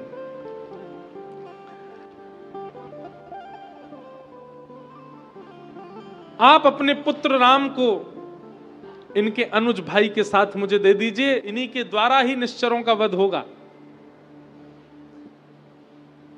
महाराज ये शब्द सुनते ही कंपायमान होने लगा दशरथ जी का अंग। सुनी राजाती अप्रिय वाणी, हृदय कंप मुख दुति कुमलानी, चौथे पन पा यहु सुत चारी, विप्र वचन नहीं कहे विचारी। दशरथ जी का हृदय कांपने लगा, मुखमंडल लाल पड़ गया, नेत्रों में अश्रु आ गए। क्यों? क्योंकि दशरथ जी का नियम स्वरूप है कि संत की वाणी को व्यथा नहीं जाने देते। पर आज संत ने आकर के प्राण मांग ले तो भी चले, लेकिन प्राण प्रिय राम मांग लिए हैं। और थोड़े क्रोध में भर गए और भर करके बोले, अरे विश्वामित्र जी, ये आप नहीं जानते, ये तो विश्वविदित बात है। चौथे पन में, अब मेरे मरणासन की अवस्था में मैंने 4 पुत्रों को पाया है। जिस अवस्था में मैं केवल उनको देख करके जीता हूं, उनके देख करके उनसे आनंदित होता हूं, आप उस अवस्था में मुझसे उनको मांग रहे हैं। अरे थोड़ा विचार करके बोलिए, थोड़ा सोच कर। अब आप कैसे सोचें? आप तो वन में रहते हैं, आपको गृहस्थाश्रम तो पता नहीं। प्राण मांग लीजिए दशरथ के, पर राघव को तो मत मांगिए, मेरे पुत्र मत मांगिए मुझसे। आप कुछ और कहेंगे, मांगहूं भूमि धेनु धन को सा, जो मांगेंगे मैं सब दुगना दुगना करके आपको दे दूंगा। सर्वस देहूं आज सहरोषा, सब कुछ आपके चरणों में निवेदित कर दूंगा। पर देह प्राण त्रे पिए कछु नाही। एक मानव का सबसे प्रिय क्या होता है? दशरथ जी की वाणी सुनिए, देह और देह में बसने वाले प्राणों से प्रिय कुछ नहीं होता है मानव को। पर सो मुनि देहूं निमिष एक माही, जितनी देर में आप पलक झपका रहे हैं, इतनी देर में यदि आप मांगेंगे तो अपने सबसे ज्यादा प्रिय मानव को देह और प्राण होते हैं, मैं वो भी आपके चरणों में धर दूंगा। लेकिन आप जो मांग रहे हैं वो संभव नहीं है।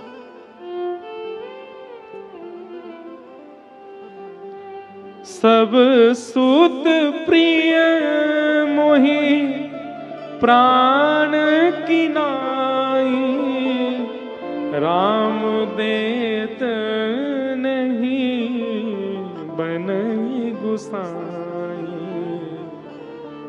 मुझे मेरे 4 पुत्र बहुत प्रिय हैं, पर राम देह से भी ज्यादा, प्राणों से भी ज्यादा, सबसे ज्यादा प्रिय मुझे राम है, उनको मैं कैसे दे दूं आपको? ये आज तक अयोध्या में नहीं हुआ जो आज हो रहा है। क्या कि एक मुनि मांग रहा है और राजा दशरथ देने से मना कर रहे हैं, ये कभी नहीं हुआ है। अयोध्या इस बात के लिए प्रख्यात है कि यहां राजा से जो मांगा जाए वह प्रदान कर देते हैं। अरे कुछ लोग दशरथ जी से आकर के कहते हैं हमें मृत्यु नहीं चाहिए पर हम स्वर्ग देखना चाहते हैं, तो बिना मृत्यु के स्वर्ग कोई नहीं जा सकता पृथ्वी से, पर दशरथ जी वह भी संभव करा देते हैं और कुछ लोगों को स्वर्ग का दर्शन करा देते हैं।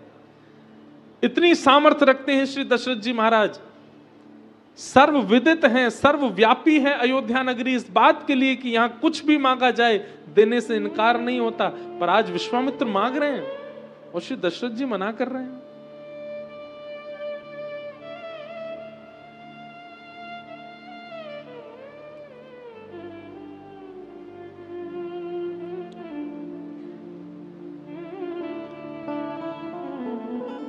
कौशल्या मैया आदि, बहुत ध्यान से सुनिएगा बंधु,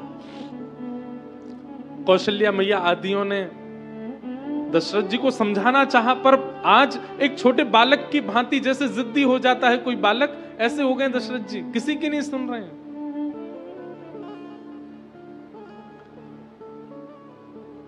तब विश्वामित्र जी ने थोड़ी सी अपनी नेत्र विलग किए, पिता से मांगा, नहीं मिल रहे राम जी, राम जी को देख रहे हैं तो राम जी तो पिताजी के चरणों की ओर देख रहे हैं, पिताजी जो कहेंगे वो करेंगे हम। माताओं की ओर देखा तो माता भी बिल्कुल नेत्र नीचे करके खड़ी हैं। तब विश्वामित्र जी ने कहा एक ही उपाय है राम जी को लेने का, क्या? गुरु वशिष्ठ।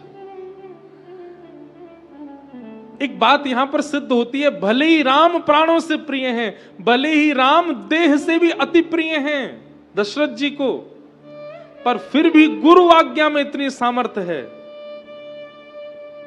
कि राम जी दे देंगे दशरथ जी।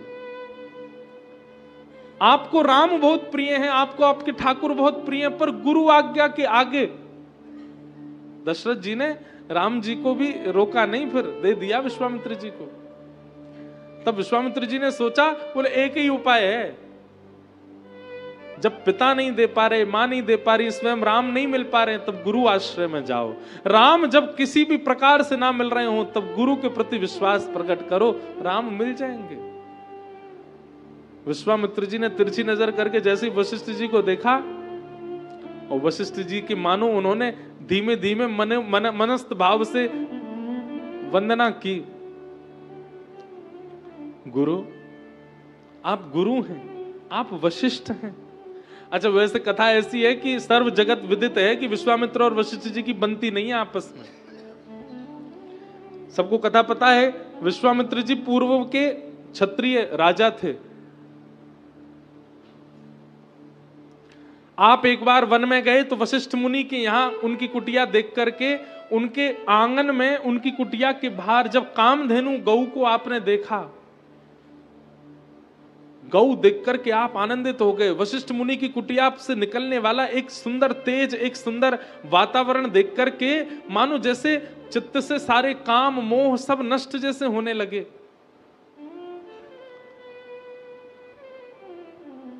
गाधी सुत आए हैं ये जान करके वशिष्ठ मुनि ने ऐसा स्वागत सत्कार बीच वन में किया कि उस स्वागत को देख करके विश्वामित्र जी बोले, धिक्कार है हमको अपने राजा होने पर, हम राजभवन में रह के ऐसा स्वागत नहीं कर पाते, ऐसे नियमों का पालन नहीं कर पाते, ऐसी गैया की सेवा नहीं कर पाते, और यहां वशिष्ठ मुनि बीच वन में रह करके सब प्रकट कर रहे हैं। विश्वामित्र जी ने उनसे कहा, आप कामधेनु गैया हमको दे दो। वशिष्ठ मुनि बोले, आप जो मांगे सो देंगे, ये नहीं दे सकते, देवताओं की गैया, ऋषियों की गैया है, और इनकी सेवा जीव मान करके नहीं करी जाती, देव मान के की जाती है, और ये हमारी निधि है, हम इनको कैसे दे दें? आप क्षत्रिय हैं तो ब्राह्मणों की गैया है। ऐसी कुछ बातें हुई और उन बातों से विश्वामित्र जी को क्रोध आ गया, और उन्होंने कहा, तप में इतना बल है कि मैं तप के बल से अपने क्षत्रिय कुल से ब्राह्मण में परिवर्तित हो जाऊंगा। और राजकुमार होते हुए, राजवंश के होते हुए भी उन्होंने तप करके स्वयं को विश्वामित्र के रूप में परिवर्तित किया। पूरा विश्व विदित हुआ। कुछ बातों से विश्वामित्र जी थोड़े अनमने से रहते हैं वशिष्ठ मुनि के प्रति, परंतु आज राम जी को लेने के लिए मानो नेत्रों से ही वंदना कर रहे हैं, और किसी कारण से राम हमें नहीं मिलेंगे, आप कृपा कर दो तो मिल जाएंगे। अभी घर में पूज्य श्री मलुकपीठ वाले महाराज जी कथा चल रही थी। महाराज जी ने एक सुंदर लीला सुनाई। बोले जब विश्वामित्र जी नहीं माने, ले जाएंगे राम जी को, और रघुकुल की रीत है कि यहां पर संत जनों की मांगी हुई वस्तु को कभी मना नहीं किया जाता। तो श्री दशरथ जी महाराज अपने भवन में गए और कैकेयी, सुमित्रा, कौशल्या मैया को बुला करके बोले बाबा को राम ही चाहिए ना? बोले हाँ। बोले राम भरत दोनों एक जैसे ही लगते हैं, भरत को भेज दो, भरत को भेज दो, साथ में शत्रुघ्न चले जाएंगे। उनको क्या पता चल रहा है कि ये भरत है, क्योंकि राम भरत बिल्कुल एक से ही लगते हैं। बोले हाँ ये योजना ठीक है। तो गए तो थे रोते हुए भवन में, लेकिन आए तो हंसते हुए आए दशरथ जी। दशरथ जी बोले आपने बड़ी कृपा की, हमारे कुल पर अनुग्रह करके आप हमारे बालकों को ले जाने के लिए आए हैं। तुरंत भरत जी का हाथ पकड़ा, और हाथ पकड़ करके साथ में भरत जी का हाथ पकड़े, शत्रुघ्न जी लीजिए, ये दोनों तने राघव और उनके अनुज हैं, आप ले जाओ। और वास्तव में शत्रुघ्न जी को पता ही नहीं, विश्वामित्र जी को पता ही नहीं चला कि ये राम जी नहीं है, ये भरत जी हैं। लेकिन विश्वामित्र तो विश्वामित्र हैं। जैसे ही भरत जी का हाथ स्पर्श करके ले जाने लगे, तो भरत जी के हाथ को स्पर्श करके विश्वामित्र जी बोले जिनके रूप को देख करके मैं देह का सुध बुध भूल गया, उनका हाथ स्पर्श करके मुझे कुछ हो क्यों नहीं रहा है? कहीं ऐसा तो नहीं है कि कहीं अदला बदली हो? वैसे ही वो राम और भरत एक जैसे ही लग रहे थे। तो विश्वामित्र जी ने परीक्षा ली कि ये भरत है कि राम है। विश्वामित्र जी बाहर आए और अयोध्या नगरी से नेक दूर गए, और थोड़ी दूर जाकर के बोले सुनो बालक राघव। भरत जी बोले जो आज्ञा गुरुदेव। हमारे आश्रम जाने के दो मार्ग हैं। एक मार्ग तो सीधा सीधा है, इससे हम जाएंगे तो शाम तक हम आश्रम पहुंच जाएंगे। लेकिन ये दूसरा मार्ग थोड़ा दुर्गम है, इससे 2-3 दिन का समय लग सकता है। परंतु बात यह है कि जो जल्दी पहुंचाने वाला मार्ग है, इसी मार्ग में ताड़का नाम की एक राक्षसी रहती है। और भी कई राक्षस इस मार्ग में मिलेंगे, लेकिन ये जो दूसरा मार्ग है जिससे 2-3 दिन का समय लगेगा, इसमें कोई राक्षस नहीं है। आप बताओ हमें किस मार्ग से जाना चाहिए? सीधे जाएं या घूम करके 2-3 दिन विलंब से जाएं? भरत जी महाराज बेचारे वो तो साधु हैं, बेचारे वो तो गोपी हैं, उनको रामचरित्र की गोपी कहा गया श्री भरत जी को, जैसे हमारी ब्रज की गोपी। तो भरत जी महाराज बोले गुरुवर ये ताड़का आदि का वध हमको क्यों करना? वो भी बेचारे जीव हैं, उनको जीवित रहने दीजिए। वो भी बेचारे कुछ खा पी करके अपना गुजर बसर कर लेंगे, उनको मार करके हमको क्या करना है गुरुदेव? 3 दिन विलंब से चले जाएंगे, बल्कि 3 दिन और स्मरण होगा, और सत्संग होगा, और भजन कीर्तन और नाम जप हो जाएगा। 3 दिन मार्ग में ही हम लोग संध्योपासन आदि सत्संग कर लेंगे। कृपा करके हम बड़े मार्ग से चल दें, ताड़का आदि को क्या करना मार करके गुरुदेव? विश्वामित्र जी समझ गए, बोले राम जी नहीं है, ऐसी साधु बुद्धि तो भरत की है। और तुरंत विश्वामित्र जी बोले बालक भरत। तुरंत भरत जी जी गुरुदेव। विश्वामित्र जी समझ गए, बोले राम जी ने हाथ पकड़ के लौटा के ले आए। यहां पर गोद में बैठा करके राम लक्ष्मण को श्री दशरथ जी महाराज बड़ी आनंद में बैठे, सामने से देखा तो विश्वामित्र जी हाथ पकड़ के लेके आ रहे हैं। दशरथ जी बोले क्या हुआ? बोले हमको आप क्या समझते हैं? ये राम जी का नाम कह के भरत जी पकड़ा दिए हमें। बोले आपको पता कैसे चला? बोले रुको आपको भी दिखाते हैं। अब राम जी को लेकर के गए और राम जी से जाकर के कहा, राघव ये सीधा मार्ग है गुरु स्थान पहुंचने का, गुरु स्थान पहुंचने का ये सीधा मार्ग है, यहां से शाम तक पहुंच जाएंगे। और ये मार्ग जो है ये 3 दिन का समय लगा है, पर इस मार्ग में ताड़का नाम की राक्षसी है। बताओ राम कौन से मार्ग से जाना चाहिए? राम जी ने तो तुरंत अपने धनुष बाण पे हाथ रखा, बोले गुरुदेव सीधे ही चलो, ताड़का आवे चाहे कोई आवे, आपको कैसे डरना? हम आपके यज्ञ की रक्षा के लिए जा रहे हैं कि भजन करने जा रहे हैं? ताड़का आवे, असुर आवे, जो आवेंगे सबका वध करेंगे, अपने गुरुदेव के ऊपर आंच भी नहीं आने देंगे, सीधे चलते हैं।